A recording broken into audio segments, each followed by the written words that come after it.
जगाती है नारी। कभी प्रेमी लगे कभी प्रेमिका बन के क्रीड़ा है करती, कहीं नाज नखरे दिखाती है नारी।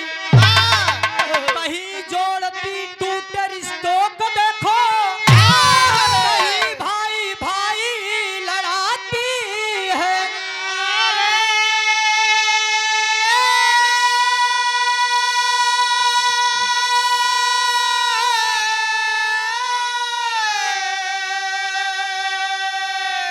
कभी रंग मन में उमंगों के भरती, कभी जोग मन में जगाती है नारी।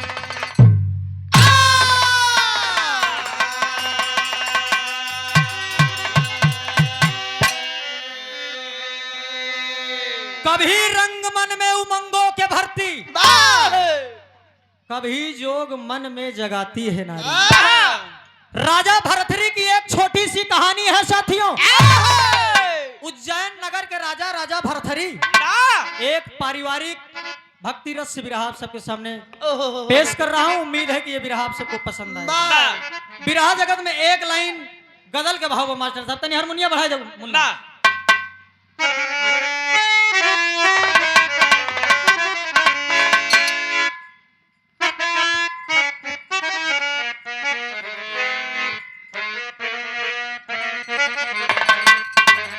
यह लाइन बा अरे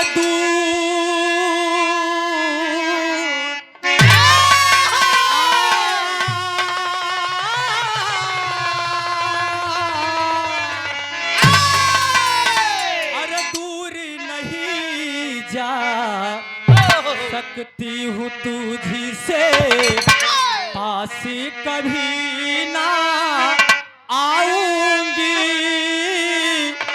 दूर नहीं जा सकती हूँ तुझसे, पास कभी ना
सकती हूँ तुझसे, पास कभी ना आऊंगी। ये तो गजल की लाइन रही, लेकिन गीत के भाव में कहना हुआ क्या क्या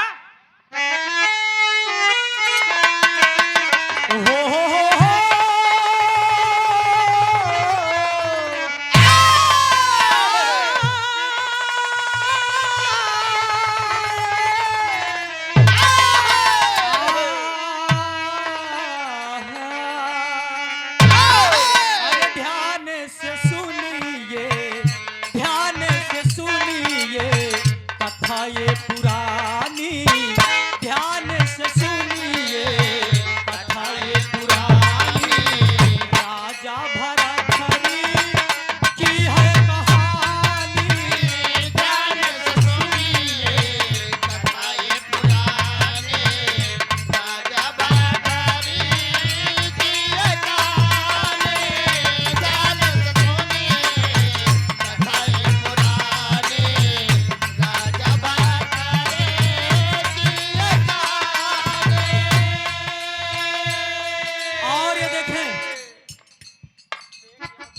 बड़का भैया आप अभिषेक यादव जी, लाइब्रेरियन, सहायक लाइब्रेरियन, आपके तरफ से 100 रुपया का पुरस्कार, बहुत बहुत प्रणाम है, आशीर्वाद की प्रतीक्षा है। लगी रहे मास्टर। पुत्र भरथरी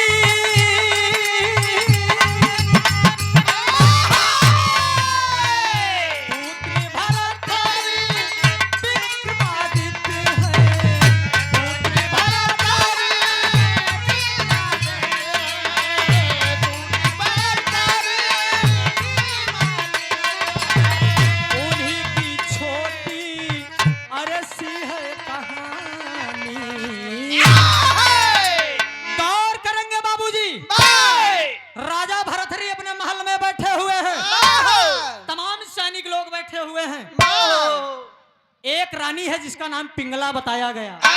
भगवान ने खूबसूरत बनाया है, साँचे में ढाला है। धीरे धीरे दिन बीत रहा है। विक्रमादित्य छोटा भाई है, राजा भरथरी छोटका भाई जेकर नाम विक्रमादित्य बा, मेहरारू को नाम पिंगला बा। धीरे धीरे दिन बीत रहा है। उनकर जवन रानी रही पिंगला, महल के खिस सैनिक से होकर प्रेम हुई। प्रेम प्रसंग, प्रेम आगे बढ़ी गया। राजा साहब घरे रहबे न करे। जब राजा साहब शिकार खेले चला जाए इधर हिसाब किताब गड़बड़ हो गया। और देखे हमारे धर्म के बड़े भाई आप संजय भैया जी के तरफ से बड़ा पुराना रिश्ता है भाई से, हम सफर साथी थे। आप भाई के तरफ से 100 रुपया का पुरस्कार, बहुत बहुत प्रणाम है आपको। राजा साहब घर में नहीं है, राजा साहब घर में नहीं है, लेकिन सैनिक घर में मौजूद है। अरनियवा का कर पिंगला जानता है, अब सैनिक के पकड़ के झूम गई। गाँव क्या है रे मोरी झूलनी पे मर गए। राजा राजा जी हो, सैया जी हो,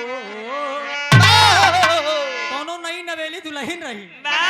गावत क्या बा, प्रियंका की नहीं रही रनियवा का कहत कहर मोरी झूलनी पे मरी गए लाखों जवान, मोरी झूलनी पे मरी गए लाखों जवान, मोरी झूलनी पे मरी गए लाखों जवान।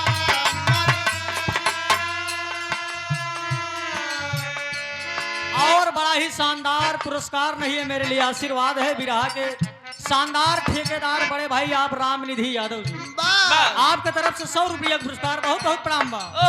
अरे मोरी झूलनी पे मरी गए लाखों जवान, मोरी झूलनी पे मरी गए लाखों जवान, मोरी झूलनी पे मरी गए लाखों जवान। गोरे गोरे गालों पे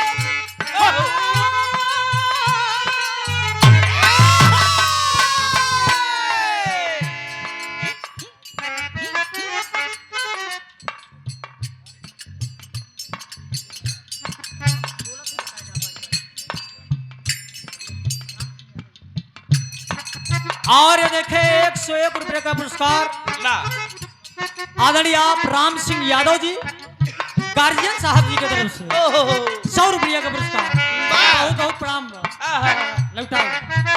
गोरे गोरे गालों पे काला काला तिल है, गोरे गोरे गालों पे काला काला तिल है, गोरे गोरे गालों पे काला काला तिल है। ऐसे में जीना हमारा मुश्किल है, ऐसे में जीना हमारा मुश्किल है, ऐसे में जीना हमारा मुश्किल है। अरे कितना पुरानियन के बदल ईमान तोरी बिदिया पे मरी गए लाखों जवान, तोरी बिदिया पे मरी गए लाखों जवान, तोरी बिदिया पे मरी गए।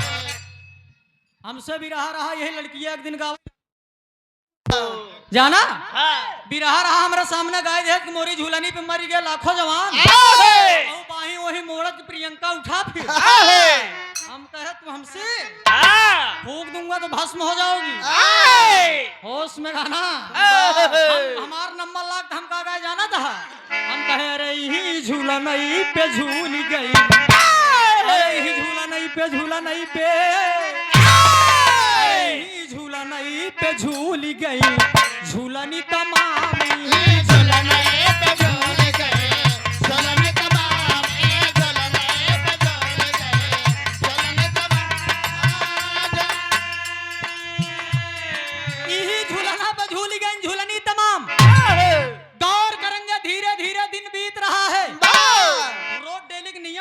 जब राजा साहब ना रहे इधर प्रदर्शन चालू हो गया।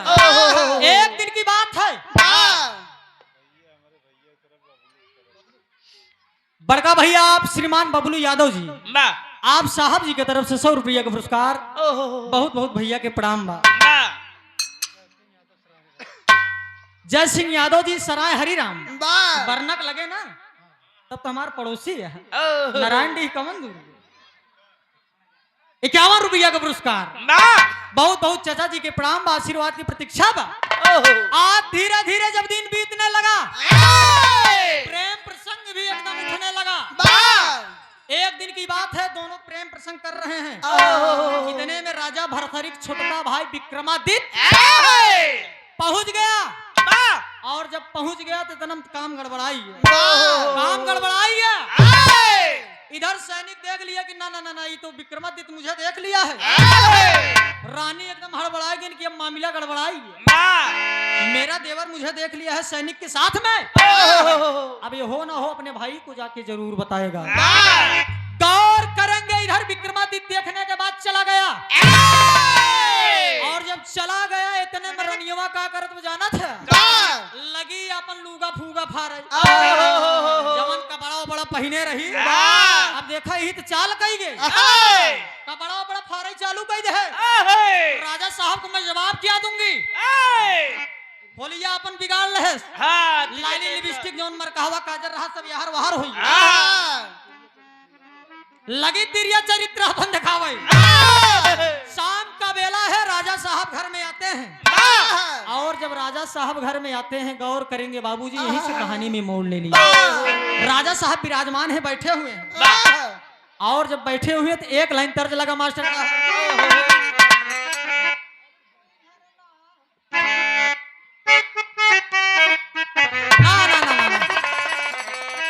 हाय हाय रे कोई झरना बताए महाराज हो, कुआनवा पे आरी चले। कोई झरना बताए महाराज हो, कोई झरना बताए महाराज हो।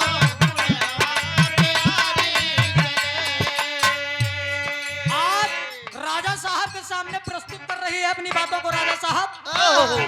अरे बतिया सुनीला मोरी महाराज हो, यही तो हसे अरजीबा। बतिया सुनीला महाराज हो, यही तो हसे अरजीबा। बतिया सुनीला महाराज हो, यही तो हसे अरजीबा। तोहरो बिरनवा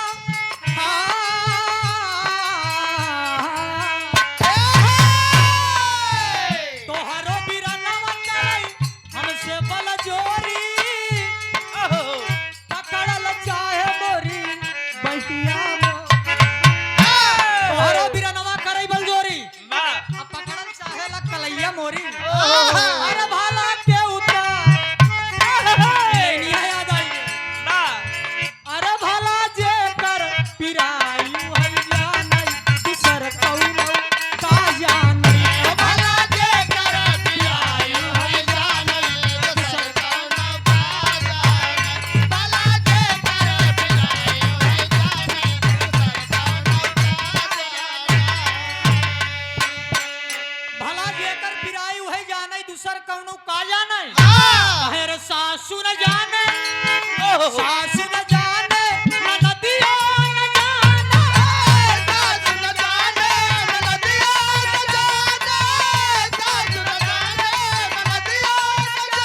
मेहनत से। हाँ दर्द के सामना में हम नहीं करे ही तो हम नहीं करे। अरे जे करे ऊपरा करई ऊ है जाने सरकौन आ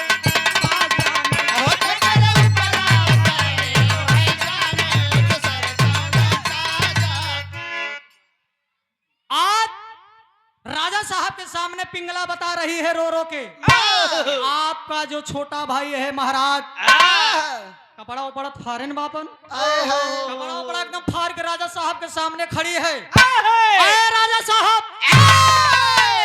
आप राजा बाद में है, पहले मेरे पति हैं आप, मेरी रक्षा करना आपका कर्तव्य है। राजा साहब कहा था नितवार होलिया क्या बनाए, सवाल कर दिए राजा साहब। और राजा भरथरी पिंगला से पूछा था कि सुपनखा नहीं कैसे बनी है। आज पिंगला कहा था कि महाराज आपको नहीं मालूम बा, आपके घर में आपका जो छोटा भाई है आप उसे भाई मानते हैं। अरे राजा आप उसे अपना भाई मानते हैं, लेकिन उसने मेरी इज्जत और आबरू के साथ खिलवाड़ किया, मेरी इज्जत को लूटना चाहा। आखिरकार जब राजा साहब इतनी बात सुने डांट देते हैं, खबरदार अगर मेरे भाई के विषय में एक और शब्द तुमने बोला। आज पिंगला डेर के मारा बिछड़ के 2 कदम पीछे, चाहे दुहाई हो सरकार की मैं झूठ नहीं बोल रही हूँ। आपका जो छोटा भाई है उसने मेरी इज्जत के साथ खिलवाड़ किया है। राजा साहब कहा था अगर तुम्हारी बात गलत हुई, अगर तुम्हारी बात गलत हुई तो तुम्हारा सर अलग कर दूंगा धड़ से। राजा साहब की बात कही कि राजा साहब हमका आपकी बात मंजूर है। पिंगला कह रही है कि आपकी बात मुझे मंजूर है, लेकिन जे करे वो का एक फल मिले चाहिए। और राजा साहब आदेश दे दिए कि भरथरी को लाए, विक्रमादित्य को लाया जाए। राज दरबार सज गया, तमाम सैनिक लोग नौकर चाकर लगे हुए हैं, नौकर चाकर लगे हुए हैं। और राजा साहब का आसन लगा है, राजा साहब बैठे हैं। और 2-4 सैनिक जाने के बाद आखिरकार जब विक्रमादित्य के पास जाते हैं तो विक्रमादित्य कहता क्या है गुरुदेव। आज विक्रमादित्य जब आया है राजा भरथरी के सामने, राजा भरथरी के सामने विक्रमादित्य जब आया पूछ रहा है कि भैया बात क्या है, आपने मुझे याद किया है, भाई का प्यार है ना, आखिर दोनों सगा भाई है। आज विक्रमादित्य कह रहा है कि भैया आपने मुझे तत्काल बुलवाया है, आखिर बात क्या है। राजा भरथरी तलवार लेके बैठा, कहा बात का है वही पता चली जाए, पता चली जाए बात का है। कहीं इधर आवा। राजा भरथरी के सामने जब विक्रमादित्य गए, राजा भरथरी यही बात कहा कि तुमने अपनी भाभी की इज्जत के साथ खिलवाड़ किया है। तुमने अपनी भाभी की इज्जत के साथ खिलवाड़ किया है, तुम्हें रज की भी शर्म नहीं आई। गौर करेंगे बाबूजी, आज विक्रमादित्य के सामने तमाम सैनिक लोग भी खड़े हैं, तमाम उनके चाहने वाले खड़े हैं। ना ना ना विक्रमादित्य ऐसे नहीं कर सकते हैं, अपनी भाभी को अपनी भाभी मां समझते हैं। आज रो रो के विक्रमादित्य राजा भरथरी के सामने क्या कह रहा है। राजा साहब क्रोधित है कि निकल जाओ मेरे घर से, तुरंत निकल जाओ। लेकिन बाहर विक्रमादित्य अपने भाई के चरणों में गिरा है। क्या कह रहा है, बात मानो भैया,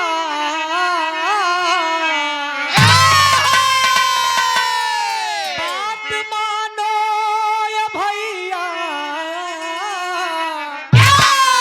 मेरी अभी जरा, अरे इतना कष्ट न भैया उठाओ जरा।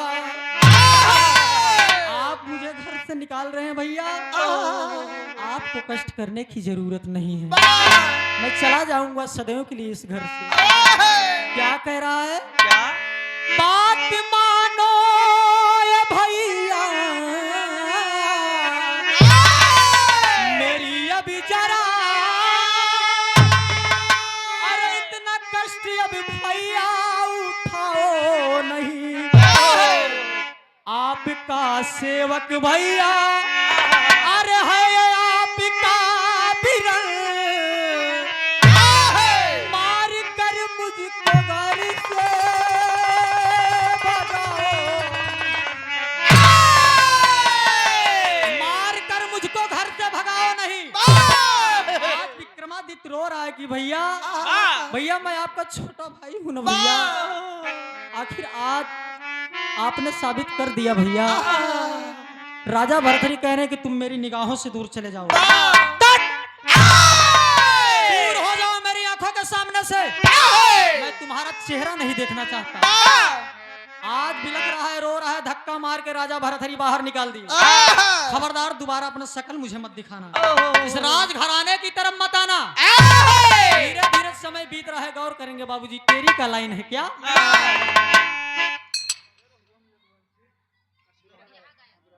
और ये देखे बिरहा के बड़े ही शानदार गायक शिवम यदुवंशी जी करछना 100 रुपया का पुरस्कार, बहुत बहुत शुभ आशीर्वाद, तरक्की करा और गायकी में 4 चांद लगे।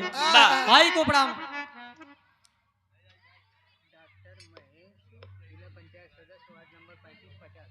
और आदरणीय आप डॉक्टर महेश जी, जिला पंचायत सदस्य, वार्ड नंबर कैसे? वार्ड नंबर 35 से जिला पंचायत सदस्य। आप श्रीमान जी की तरफ से 50 रुपया ना, 50 रुपया का पुरस्कार, बहुत बहुत प्रणाम है, आशीर्वाद की प्रतीक्षा है। तेरी के भाव में कहना हुआ गुरुदेव, बहुत बिरहा का मतलब ही कम समय में बढ़िया चीज परोस दे। ज्यादा समय गावे को कोनो मतलब निकरत नहीं, कम समय में बिरहा खत्म हो। नंबर हम प्रियंका के दे दी, जानत हो बैठा था खूब बैठे समझा सही है। आवा मास्टर साहब तेरी वाली लाइन में।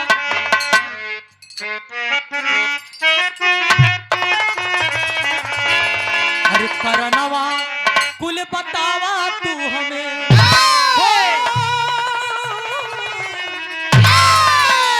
करनवा कुल बतावा तू हमें, कहाँ अरे तऊ हो करनवा कुल बतावा तू हमें।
अवार्ड दे पद्मश्री से सम्मान करवा। पूछे भूप भरथरी विक्रम से तही छनवा, करनवा कुली बतावा तू हमें।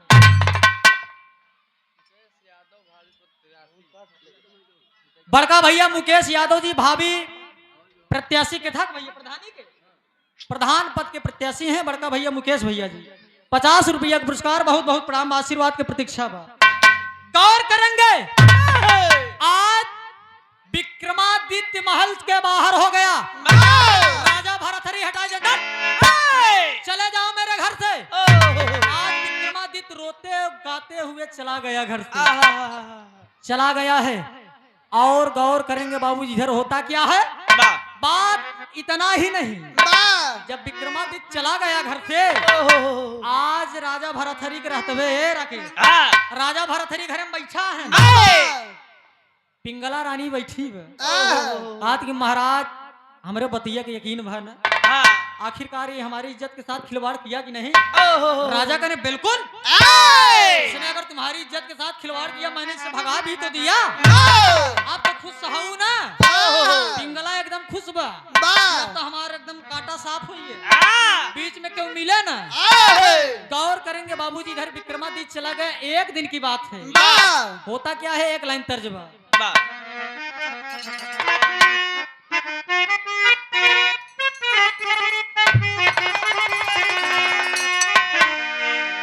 यह लाइनिया बा, अरे बगिया में कुह के कोयलिया। नौटंकी के सम्राट कलाकार सालिक राम उस्ताद गावत थे। मेरे पिताजी के नवरासी गावत थे। अरे बगिया में कुह के लिकाली कोयलिया।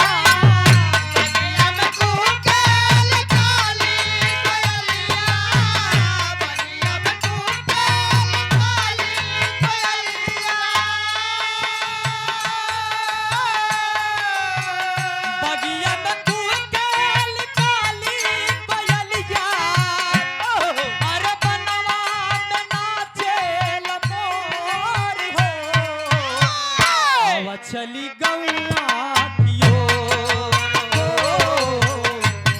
चली गौआ की ओर, चली गौआ की ओर। बगिया में कुह के लिकाली कोयलिया, बगिया में कुह के लिकाली कोयलिया, बनवा में नाचेल मोर।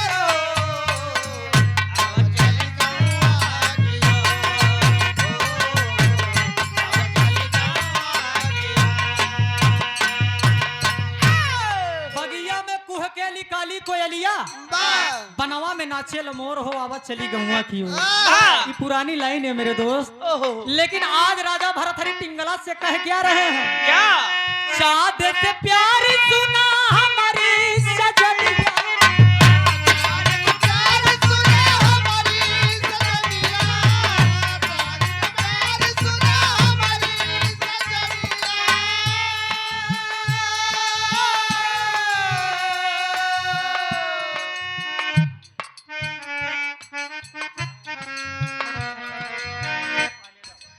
और आदरणीय आप भोला उस्ताद जी, अच्छा आप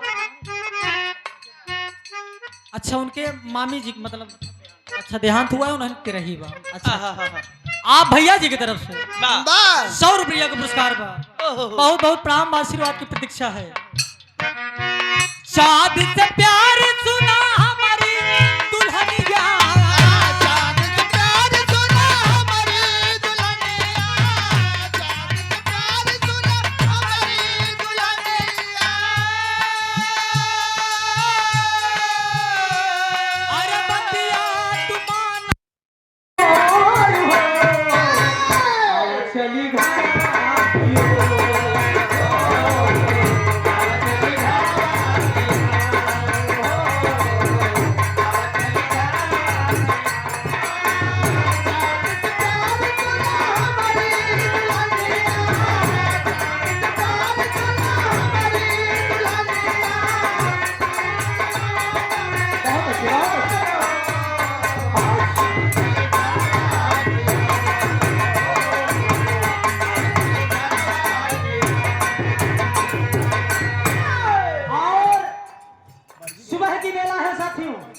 एकदम प्रातः की बेला है।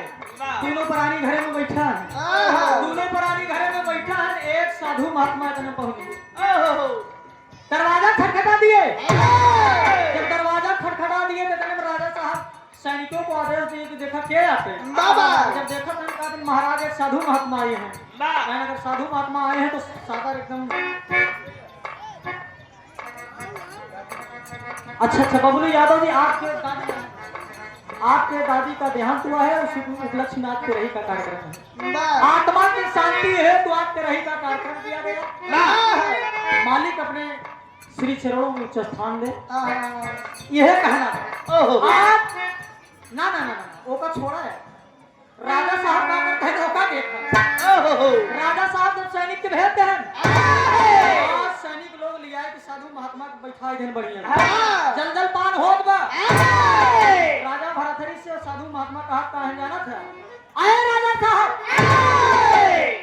हम यही बिना ही करो हम टाइम पास करेंगे ना आई। हम यह बिना यही कि हमारे पास एक फल बा। हमारे पास एक फल बाटे फल यहाँ वहाँ फल ना समझा।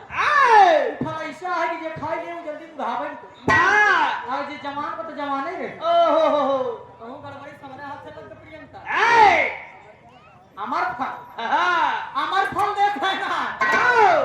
राजा भरथरी को साधु महात्मा अमर फल राजा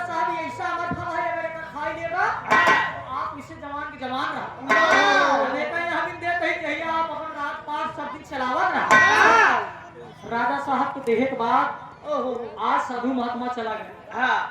साधु महात्मा चला गए। राजा साहब मारे खुशी में रानी के अपने बुलाए हैं पिंगला।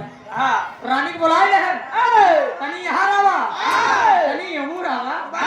राजा साहब बुला रहे हैं, मैं नहीं इशारा कर रहा।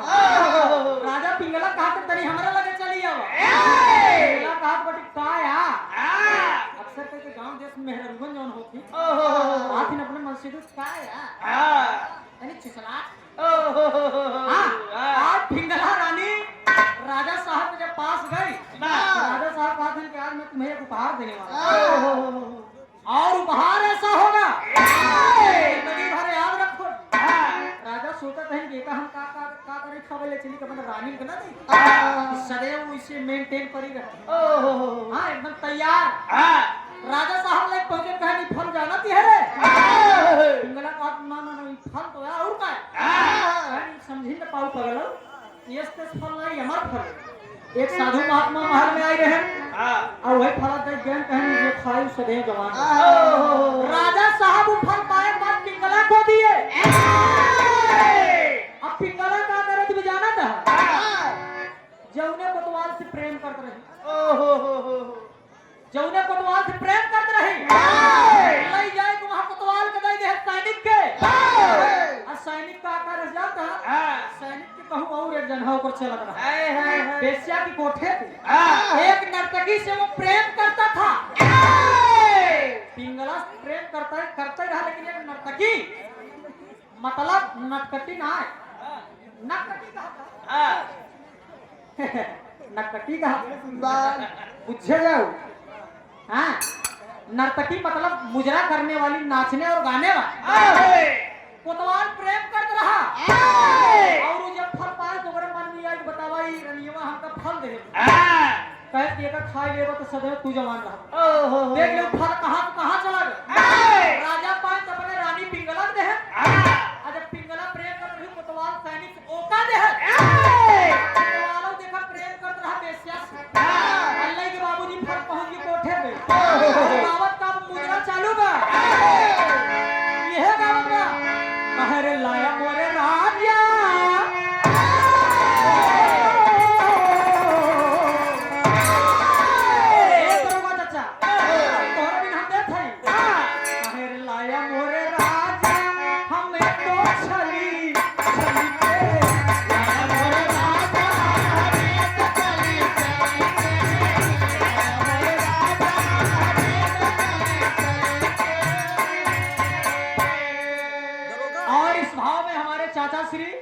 बिरहा जगत के शुभचिंतक और परिचय के मोहताज आप नहीं हैं।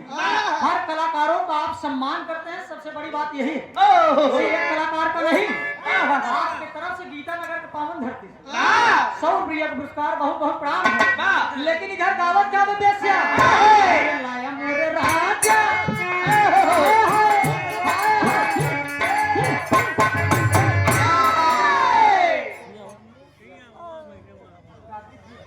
और बबलू यादव जी छिवैया की पावन माटी से गाय दे चलिए का खत्म हो जाए गाय हाँ गाय दो छिवैया के धरती से बबलू यादव भैया 50 रुपया पुरस्कार बहुत बहुत प्रणाम है। कहे रे लाया राजा हमें तो छली छली के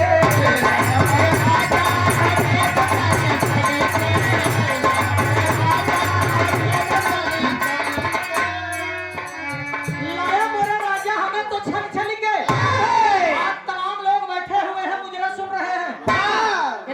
कोतवाल पहुंच गया नर्तकी के कोठे पे। जब पहुंच गया एकदम मुजरा सजा हुआ है और का इतना जब कोतवाल पहुंच गया एकदम पकड़ रहे तोहरे रहते हमको बहुत कमी। नर्तकी आज कोतवाल से कह रही है तोहरे राज में राजा बिटिया के तरसी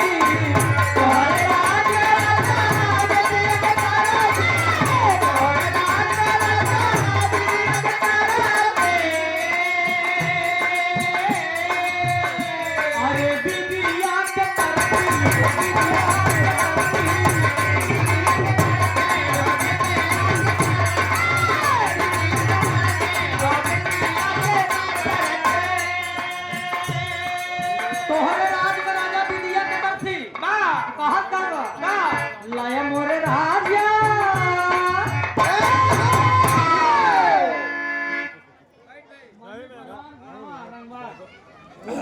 माननीय पहलवान जी गुड़वा की धरती से बहुत बहुत प्रणाम है, आशीर्वाद की प्रतीक्षा। निर्गुण निर्गुण तब सुना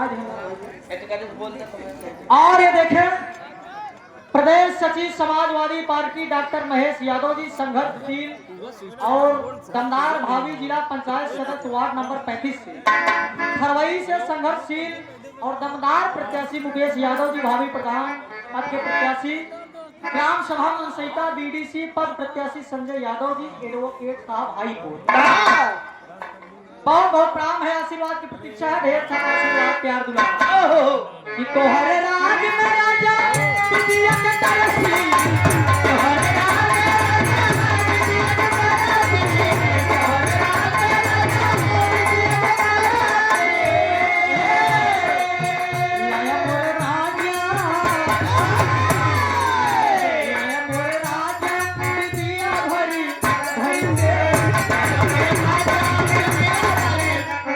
तोहरे तोहरे राज में राजा अरे तना के तरसी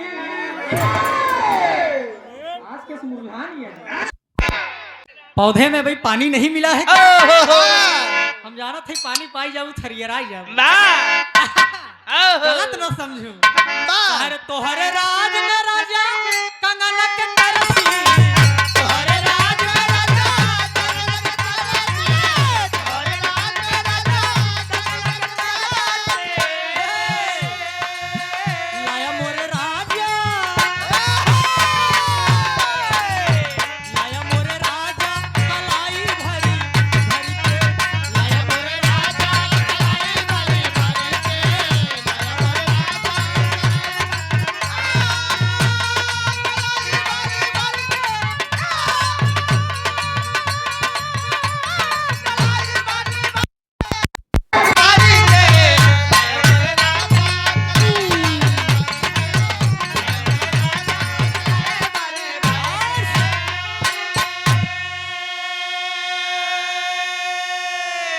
मैं ससुराल नहीं जाऊंगी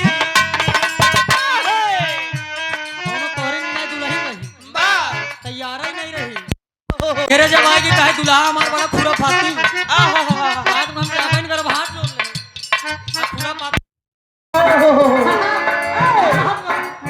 ये कहा मैं ससुराल नहीं जाऊंगी मैं ससुराल नहीं जाऊंगी टोली रख दो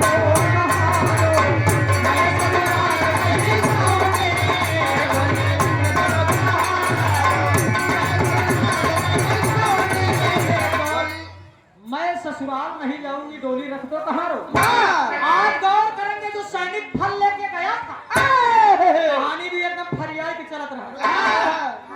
सैनिक आज नहीं जाए नर्तकी फल नहीं दे हमार फल नहीं जाए जब नर्तकी ने दे दे और जब नर्तकी दे दे तब में चला जाए राजमहल में।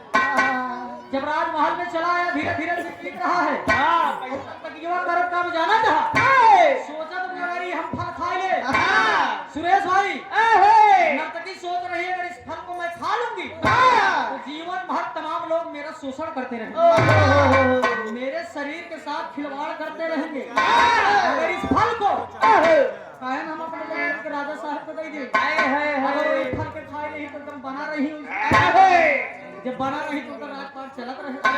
मन में विचार किया और सब दिया कहाँ महल की ओर गाँव की गोरी चोरी चोरी लग जाना।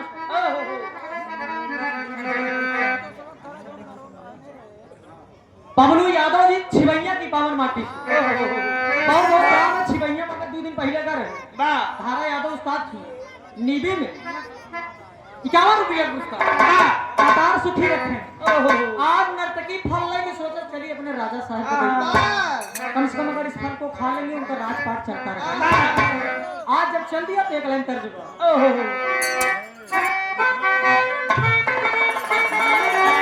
यह कहना हाय हाय गाँव की गोरी चोरी चोरी चोरी चोरी रे गाँव की गोरी चोरी चोरी जब मन घट पे आए अरे चुनरिया लहर लहर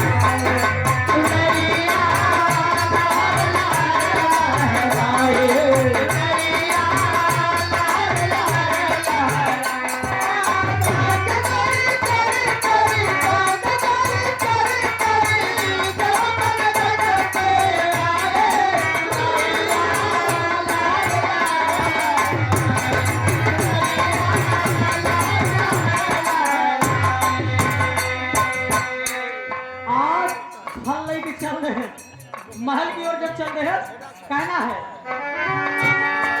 महल की ओर चली है गोरी महल की ओर चली है गोरी फलवा बदली दबाए राजा से प्यारा सबही आए राजा से प्यारा सबही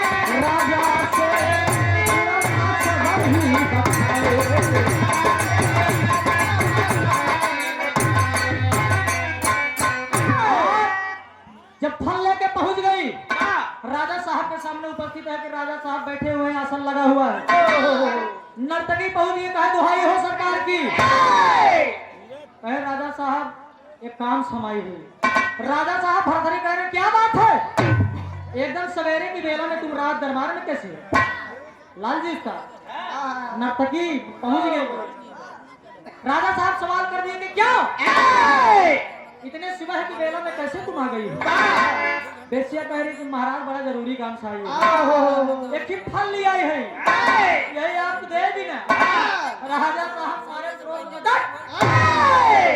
बताओ तू एक ही फल हमका ले आई हो बेबी हमका कोनो कमी बका तो हम मतलब हम खाए भी मारा थे हमका फल दे दिया नर्तकी कहा महाराज गुस्सा जी यहर वहर फल नहीं है एकर नाम बा अमर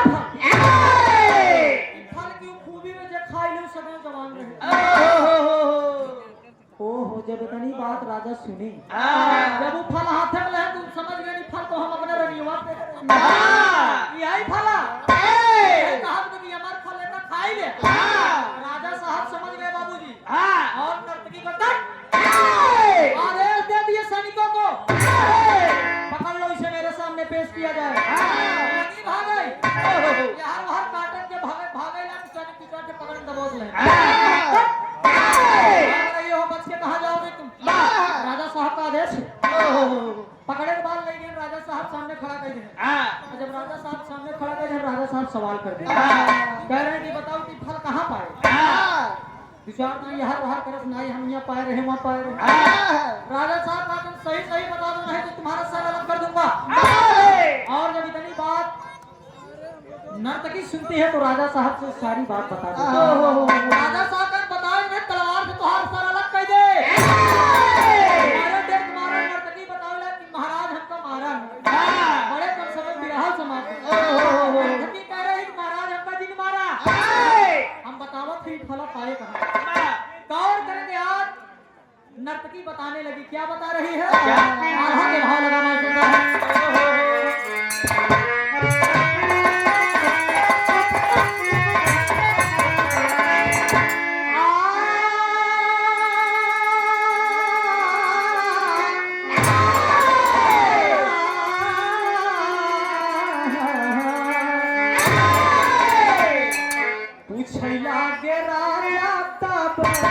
नर्तकी से बतिया बाबू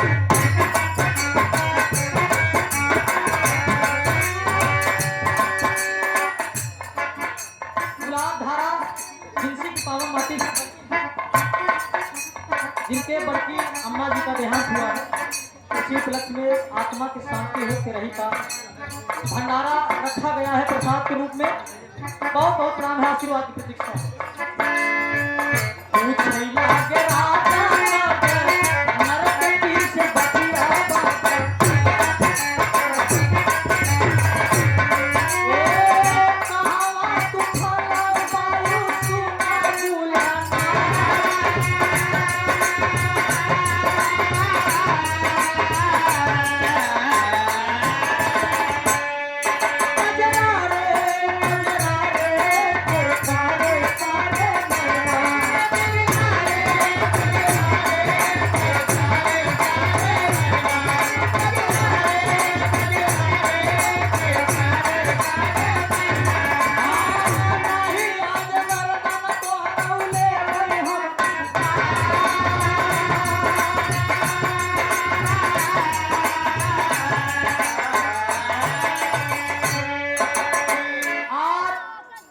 राजा साहब नर्तकी से जब पूछने लगे, सवाल कर दिए, साफ साफ बता दो, मैं तुम्हारा तुमको जीवन दान दूंगा। आए नर्तकी, बता दो साफ साफ। लगी नर्तकी बताओ महाराज की फल हम एक सैनिक से पाए। वो सैनिक हमारे कोठा रोज डेली आवत रहा, उससे हमसे प्रेम रहा, उठाला लेके आए, वही हमका देह से। और जब सैनिक की बात आई, कहीं बताओ मैं सीन लेवे तई, इतना देने में चीन लेवे कौन सैनिक रहा। नर्तकी के सामने खड़ा करके कहीं महाराज यही सैनिक रहा, यही सैनिक था।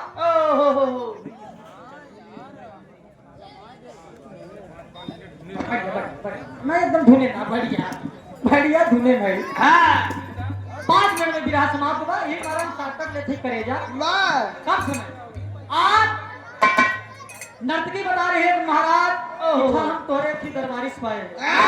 और राजा साहब दरबारी को जब बुलवा लिए, राजा साहब दरबारी को बुलवा लिए, और बुलवाने के बाद दरबारी से पूछते हैं कि ये फल तुमने कहाँ पाया, तुमने कहाँ पाया, साफ साफ बता दो। दरबारी मारे डेर मारा, कहे महाराज हमका अगर जान अगर हमारा छोड़ देता पता। राजा साहब कह रहे मैं तुम्हारी जान को छोड़ दूंगा, लेकिन साफ साफ बताना।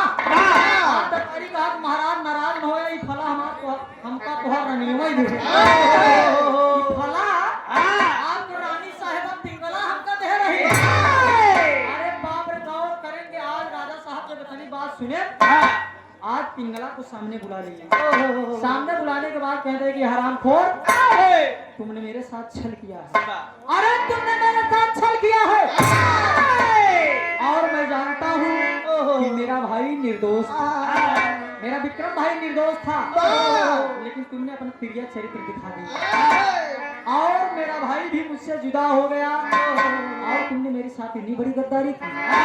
गौर करके आज राजा साहब ने विचार कर लिए कि आज अपना सारा राजपाट छोड़ के बाबूजी चलने के लिए तैयार हो गए, खड़ी के भाव में कहना है।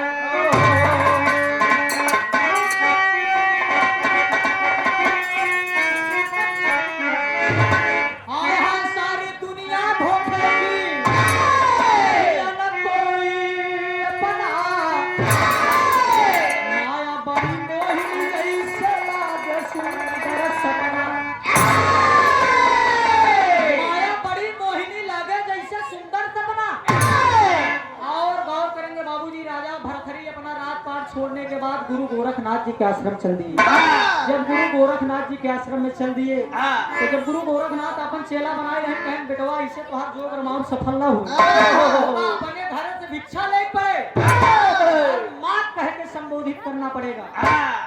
इतनी बात जब सुने राजा भरथरी, आज गुरु गोरखनाथ जी के आश्रम से चल रहे अपने महल की ओरी, जब चल दिए एक लाइन जोगी गीत के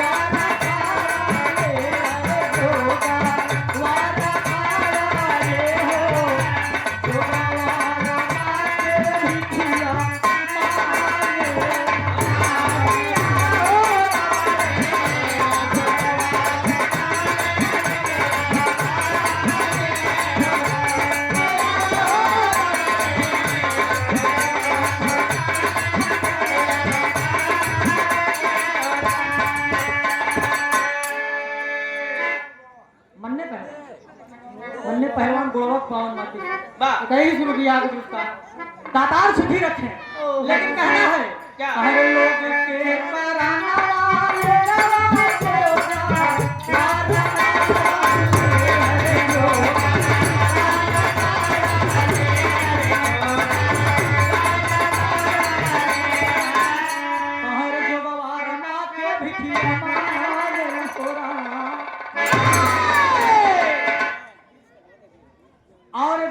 शानदार आशीर्वाद है मेरे लिए हमारे आकाश गुरुदेव जी की तरफ से 51 रुपया पुरस्कार बहुत बहुत पहले है, प्रणाम है, आशीर्वाद की प्रतीक्षा है। यहाँ रहो चाहे इलाहाबाद रहो, पुरान बात चाहे भूल जाता, काफी दिन हमारा आपका संगत हुआ है, अब दुनिया यार कोई बात नहीं है, फिर मामला ठीक हो जाएगा। राकेश पटेल भैया आपके तरफ से 21 रुपया का पुरस्कार बताता सुखी रखा। आज राजा भरथरी जोग रामायण बात चल रहे हैं अपने महल की ओर उज्जैन। जब जोग रामायण बाद आज दरवाजा खटखटा गए कहीं मातारी के ओर घंटा भीख दे गए। अरे दरवाजे ठोक रहे हैं दरवाजे को। अरे दरवाजे के अंदर अगर हो कोई तो मुझे आके भिक्षा दे दो। आज से भैया जब बुलाए तो इतना पिंगला जब ओकरे काने तक आवाज गई, आवाज पहचान लिए कि तो हमरे राजा साहब का दौड़त दौड़त आए। जब दरवाजा खोले राजा साहब एकदम सामने खड़ा है, बड़ी बड़ी दाढ़ी रखा है, गेरुआ कलर के कपड़ा पहने, और जब बोली भाषा सब पहचान रहे तो अपने दुल्हा को घोड़े गिर चरण पे गिर गई। पीछे ना ना ना ना मैं तुम्हारा पति नहीं हूँ, मैं एक जोगी हूँ। हम तो और मन से अधू में आई रही, मैं एक जोगी हूँ, आप मेरी माँ। राजा भरथरी ने किस शब्द से संबोधित किया? माँ शब्द। इतना ही कह रहे हैं कि माँ मुझे भिक्षा दे दो, मुझे लेट हो रहा है, मुझे जाने के लिए। गौर करेंगे आज रानी पिंगला रो रही है, गलती पे अपने पश्चाताप कर रही है, बिलख रही है, रो रही है कि राजा साहब की ना ना ना। और आखिरकार राजा भरथरी भिक्षा लेने के बाद अपने गुरु घराने को चले गए, गोरखनाथ जी के आश्रम में चले गए। लेकिन इधर रोवत बकार होगा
गलती तो मैंने किया है मालिक, गलती तो मैंने किया है, लेकिन मेरी गलती की सजा मुझे कोई दे नहीं सकता, मजबूर हूँ। आज जब इतना कहती है नर्तकी तो चली गई, पिंगला इतनी बात जब मालिक से फरियाद कर रही है, अबे ना बजावा 2 मिनट कहानी और। आज राजा भरथरी चला गए गुरु गोरखनाथ जी के आश्रम में, और इधर रानी अकेले तड़प रही है, पति के वियोग में तड़प रही है। एक बार विरह खत्म मत है। राजा भरथरी साहब की छोटी सी कहानी थी, और सदैव के लिए राजा भरथरी घर छोड़ के चले। लास्ट लाइन गुरु घराने के परिचय में कह रहा है,